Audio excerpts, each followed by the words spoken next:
Bienvenidos a esta clase de geografía en donde hablaremos sobre el ciclo de las rocas. Como es un ciclo, pues propiamente no tiene un inicio ni un final, pero para poder estudiarlo vamos a iniciar con una erupción volcánica como la que tenemos aquí. ¿Qué es lo que ocurre en una erupción volcánica? Hay mucho material que va a salir hacia el exterior. Este material proviene del manto superior o de la astenosfera. Cuando este material cae en el suelo, se deposita ya sea en la superficie de la corteza terrestre o inclusive puede estar dentro de la corteza terrestre, solidificándose de manera más lenta.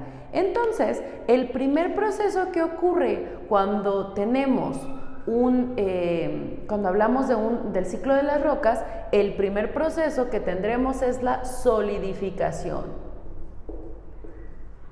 Este proceso de solidificación puede ocurrir, como ya lo vimos, en la superficie de la Tierra o adentro de la corteza terrestre. ¿Cuál se enfriará más rápido? ¿El que está en la superficie o el que se encuentra en la corteza terrestre? El que se encuentra en la corteza terrestre, dentro de ella, será un proceso de enfriamiento mucho más lento, lo que va a ocasionar que haya cristales mucho más grandes. Un ejemplo de este tipo de rocas son el granito, en donde podemos ver hasta los pedacitos que lo componen. Y un ejemplo de las rocas que se enfrían en la superficie de la Tierra son aquellas como la obsidiana o la piedra pómez. Entonces, ¿cómo se le llama este primer tipo de rocas resultante de la solidificación de material magmático? Se les llama rocas ígneas. Las rocas ígneas entonces son básicamente material magmático que se solidifica.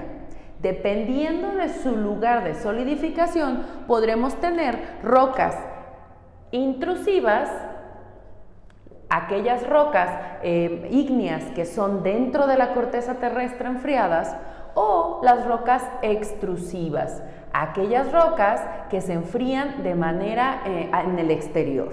Entonces, ahí ya tenemos nuestro primer tipo de rocas que depende de en dónde se enfríen, pues vamos a tener cualquiera de esos dos tipos.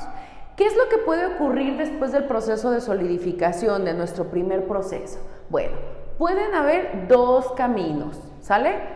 Dos caminos distintos y ahorita vamos a ver cuáles son esos dos caminos. Bueno, el primer camino, y esto principalmente ocurre con las rocas extrusivas, es decir, aquellas que se encuentran en el exterior y se encuentran expuestas hacia las condiciones atmosféricas. Es decir, que aquí entraría otro proceso que las va a modificar. Este proceso es el que conocemos como intemperismo.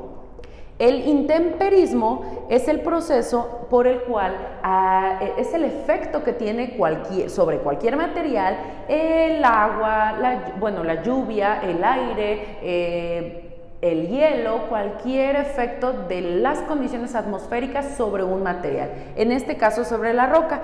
Es decir, que el intemperismo pues es ese proceso estático que va a empezar a degradar la roca. ¿Qué otra cosa le puede pasar a la roca? La erosión, es decir, que el viento y el agua, agentes erosivos, pueden movilizar pequeñas partículas que fueron degradadas por el intemperismo y las movilizan, y lo que van haciendo es moverlas del lugar, haciendo inclusive partículas más pequeñas hasta que se forman, ¿qué cosa? Sedimentos. Entonces, los sedimentos son la formación, o son más bien provenientes de diferentes materiales, como pueden ser las rocas ígneas, que se van poco a poco pues acumulando sedimentos. Ahí podemos encontrar fósiles, ya que en estos sedimentos pues se forman capas. ¿Qué ocurre? Si se muere un animal ahí, pues va a empezar a quedarse atrapado, o se puede quedar atrapado en las capas de sedimentos hasta que inicie el proceso de fosilización.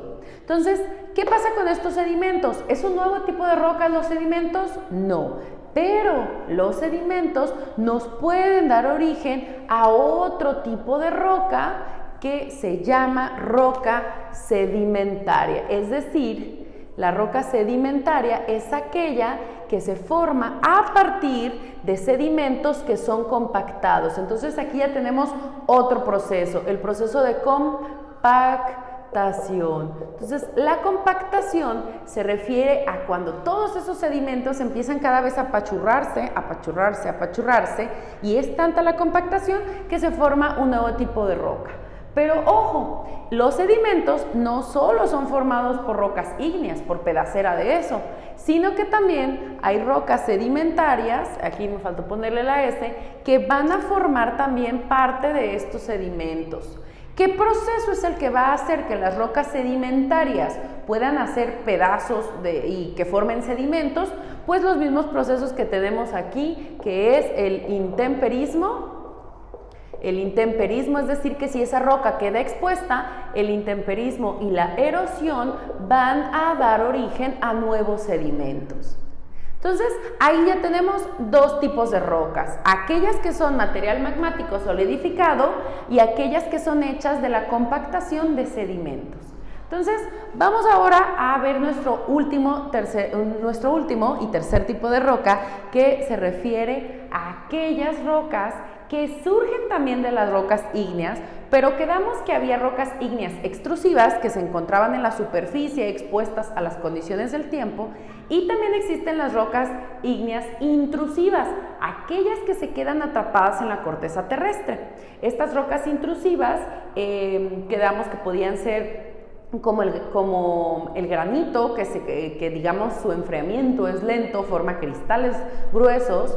Y pues, ¿qué ocurre si esas rocas ígneas se quedan atrapadas durante mucho tiempo dentro de la corteza terrestre? Pues si son movilizadas, cada vez empiezan a ir más hacia adentro, a lo mejor empiezan a presionarse porque quedaron atrapadas bajo una montaña, pues puede ser que estas empiecen poco a poco a apretarse tanto, a compactarse, pero no es el mismo proceso que en las sedimentarias, sino que esta compactación puede ser tan grande, que la presión aumenta muchísimo. Si aumenta la presión, aumenta la temperatura, lo que provoca un nuevo proceso que se le llama recristalización.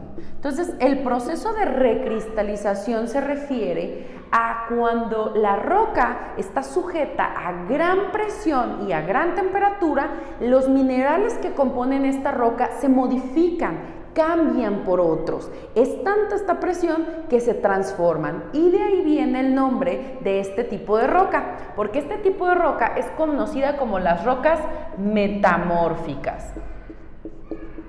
Entonces, las rocas metamórficas son aquellas que hacen metamorfosis a nivel estructural, a nivel químico. ¿Cómo qué tipo de roca metamórfica es muy conocida? Pues el mármol, y si ustedes observan el mármol, es muy pesado, bueno, se siente muy denso debido a que está formado por la gran presión y temperatura a la que fue sujeta, inclusive por millones de años, en donde los cristales que componían esa roca de origen, pues se modificaron. Entonces, ahí tenemos un ejemplo. Como ejemplo de rocas sedimentarias, ahí me faltó mencionar que podríamos tener el asfalto, aquel que encontramos pues muy fácil en la calle, la grava, la arenisca, son ejemplos de rocas sedimentarias que si ustedes las tocan, las sienten, van a ver como si hubiera mucho polvo, como que si estas estuvieran inclusive a veces con líneas formadas, se observan ahí los sedimentos que las formaron. Entonces, las rocas sedimentarias, es importante decir que también pueden componer rocas metamórficas.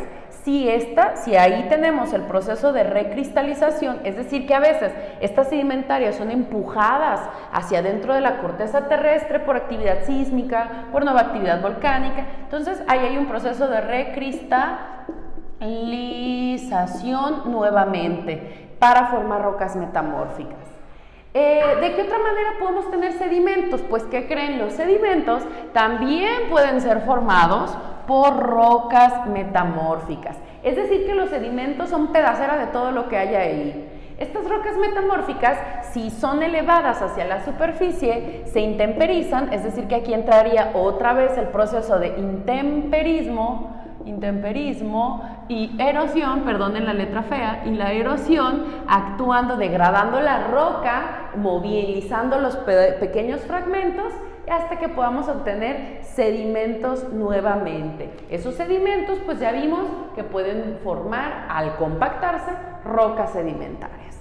Hasta aquí ya tenemos los tres tipos de rocas que existen, pero si ustedes observan este diagrama, todavía no parece un ciclo.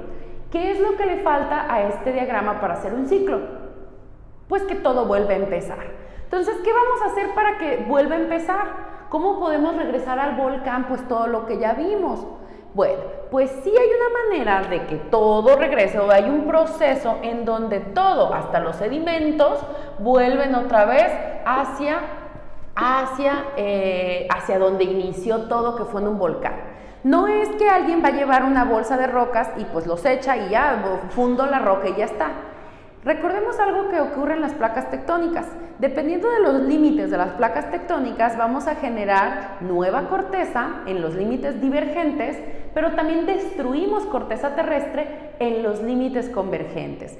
Es decir, que especialmente en los límites convergentes, en donde una placa tectónica se mete bajo la otra, es decir, en el proceso de subducción, ahí vamos a tener algo muy importante, que es este proceso que hace que todo vuelva a empezar.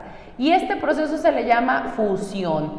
Es decir, que la fusión se realiza en los límites convergentes en donde encontraríamos la subducción. Ahí la corteza terrestre, ¿qué está haciendo? Al meterse bajo otra placa tectónica, ahí la placa tectónica, la que se mete, empieza a fundirse conforme llegue al manto superior, a la astenosfera. Entonces, al fundirse, pues ahora sí, ya tenemos un ciclo que vuelve a empezar. ¿Qué ocurre en los límites divergentes? Sale material magmático, o en los volcanes sale material magmático y volvemos a empezar el proceso solidificando. Entonces, 3 tipos de roca, diferentes procesos que ocurren. Y lo importante aquí sobre todo sería saber que cualquier tipo de roca puede convertirse en otro tipo de roca, ya que si era una roca metamórfica, era mármol, pero que fue fundido en un límite convergente durante la subducción, pues esto al volver a emerger hacia la corteza, hacia el exterior, puede ahora convertirse en una roca ígnea. ¿En dónde encontramos fósiles? En las rocas metamórficas y sedimentarias, ya que durante el proceso de formación de esta pueden dejar atrapados organismos y podemos nosotros observarlos millones de años después que cayeron en ese sitio. Entonces, aquí está el ciclo de las rocas para trabajar en su bitácora de aprendizaje.